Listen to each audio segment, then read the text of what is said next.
Buat apa sholat? Buat apa kita sholat?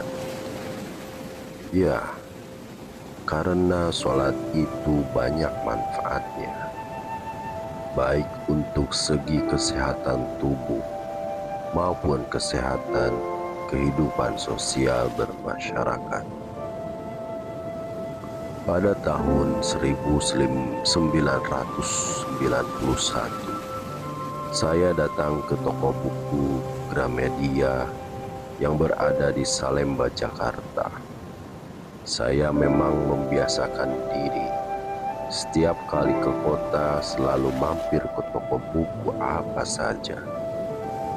Di sana saya melihat ada sebuah buku bergambar telapak kaki. Ternyata itu buku tentang refleksiologi. Menurut buku tersebut, semua jaringan saraf yang ada di tubuh kita, seperti telinga, mata, dan hidung, berujung pada telapak kaki. Syaraf mata itu ada di bagian ruas terakhir jari jempol. Syaraf perut ada di lengkung tengah telapak kaki, dan sebagainya. Saya pun mempelajari dan mempraktikkan isi buku itu kepada para santri. Semasa saya masih di Tulung Agung, saya pijat saraf-saraf yang ada di kaki mereka untuk mencoba menyembuhkan berbagai macam penyakit. Pijatnya memakai pentol korek atau kayu yang ujungnya dihaluskan. Hasilnya manjur. Jika mengacu pada ilmu saraf itu, maka ketika kita sholat, apa yang terjadi pada tubuh kita? Pada saat duduk iftirash, kaki kiri diselipkan ke kaki kanan, diinjak dengan tulang kering, jari jempol ditekuk dan pinggang ditertarik. Itu sebenarnya mirip senam ringan yang luar biasa. Ketika ruku, punggung kita seolah diterapi. Saya tidak bermaksud mengatakan bahwa sholat itu senam. Akan tetapi, maksud saya, pada gerakan sholat itu ada unsur-unsur senamnya. Jangan salah paham dengan menganggap saya mengatakan bahwa sholat itu senam. Senam yang saya maksud pun bukan senam keras, melainkan senam halus. Senam itu bermanfaat untuk urat-urat kita, syarat-syarat telapak kaki, dan semua saraf kita yang mendapatkan terapi refleksiologis. Jadi, sholat memiliki banyak manfaat. Ini penjelasan dari sisi kesehatan. Sholat juga ada manfaatnya dari sisi kesehatan sosial bermasyarakat. Seiring kali tetangga satu dengan tetangga lainnya bertengkar gara-gara air talang rumahnya nyemprot tembok tetangga, atau karena air gotnya melebihi kapasitas sehingga berbau dan mengganggu tetangga. Kadangkala kotoran ayam yang mengotori rumah tetangga juga bisa jadi bahan pertengkaran. Ketika tetangga yang cantik menyapa suami tetangganya, itu bisa memicu rasa cemburu dan pertengkaran. Artinya, dalam kehidupan bermasyarakat, ada banyak sekali sebab yang membuat kita sering bertengkar satu dengan yang lainnya. Islam datang untuk membangun hubungan yang harmonis dalam bermasyarakat. Dengan sholat berjamaah, masyarakat suatu lingkungan dari berbagai RT dan RW bertemu di masjid atau di musola. Di sana mereka bertegur sapa, bersalaman, menanyakan kabar, duduk bersama, melanjutkan puji-pujian bersama, dan lain-lain. Setiap hari bertemu dan melakukan komunikasi langsung, bukan melalui ponsel atau telepon. Ini adalah cara efektif untuk mempertemukan masyarakat 5 kali dalam sehari. Sehingga ketika muncul bibit-bibit perpecahan di antara elemen masyarakat bisa langsung dikomunikasikan. Luar biasa bukan? Dalam konteks sholat berjamaah, seminggu sekali juga ada pertemuan tingkat desa. Sholat Jumat adalah rapat mingguan.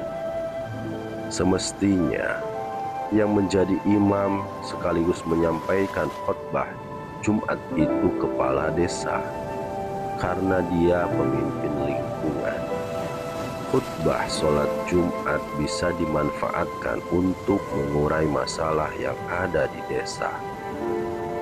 Ketika masyarakat desa berkumpul, mereka diberikan pengarahan, pidato, ceramah atau istilah bahasa Arabnya khutbah.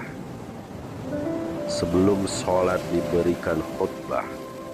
Pada khutbah pertama, khotib bisa menyampaikan sambutan dan melaporkan hasil pembangunan desa minggu lalu, dari Jumat yang lalu sampai Jumat itu. Apa yang dilaporkan? Ya, misalnya minggu ini telah menyelesaikan gorong-gorong yang menyempit yang sebelumnya menyebabkan banjir. Atau laporan jika ada 3 orang jompo yang sudah ditangani, masih ada sisa 5 lagi yang perlu penanganan.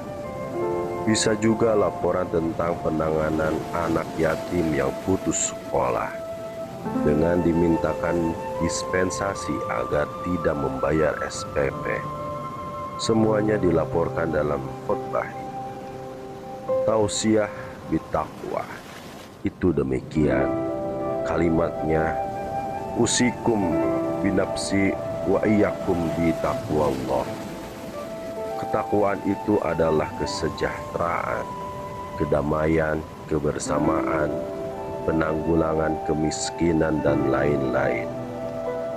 Itulah makna bertakwa, bukan sekedar kalimat usikum binafsi wa iyyakum bitaqwallah.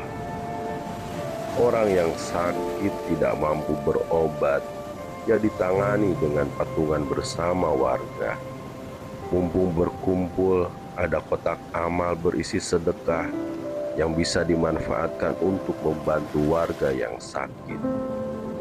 Bisa juga dimanfaatkan untuk biaya mencerdaskan warga yang butuh pendidikan, memberikan makan warga yang kelaparan, atau lain-lainnya. Untuk khutbah yang kedua, barulah menyampaikan program mulai Jumat itu sampai Jumat yang akan datang.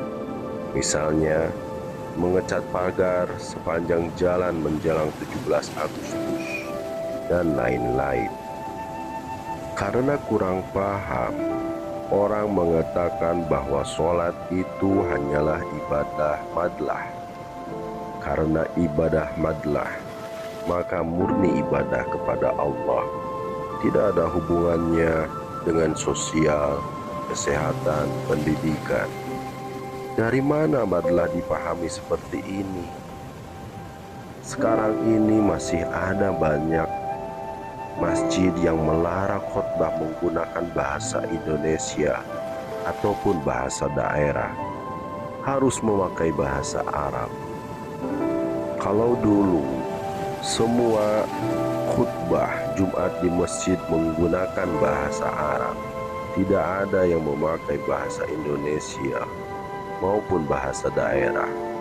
Ketika khotibnya berkhutbah memakai bahasa Arab, makmumnya jadi ngantuk.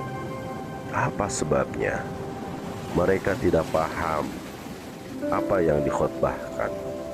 tidak tahu apa yang dirapatkan. Rapat apa itu? Kok pakai bahasa Arab? Sementara kita orang Indonesia. Hal-hal seperti itulah di antara penyebab kenapa agama tidak bisa membumi dan berakar. Hanya di udara seperti layang-layang. Seharusnya yang memberikan khotbah itu penduduk desa sendiri, bukan khotib undangan dari desa lain. Khotbah pun menggunakan bahasa sehari-hari. Jika kita cermati, sebenarnya banyak ibadah yang ditujukan untuk kepentingan kita bersama. Tapi karena dianggap sebuah ibadah badlah, maka itu tidak disangkut pautkan sama sekali dengan dunia. Ibadah jadi tidak ada hubungannya dengan kesehatan, hubungan sosial, atau mengakrabkan hubungan bermasyarakat. Akibatnya, warga miskin akan merasa kecil hati ketika berkumpul dengan warga yang kaya. Warga yang tidak pernah mengenyam pendidikan pesantren tidak akan percaya diri berkumpul dengan warga yang lama mengenyam pendidikan pesantren.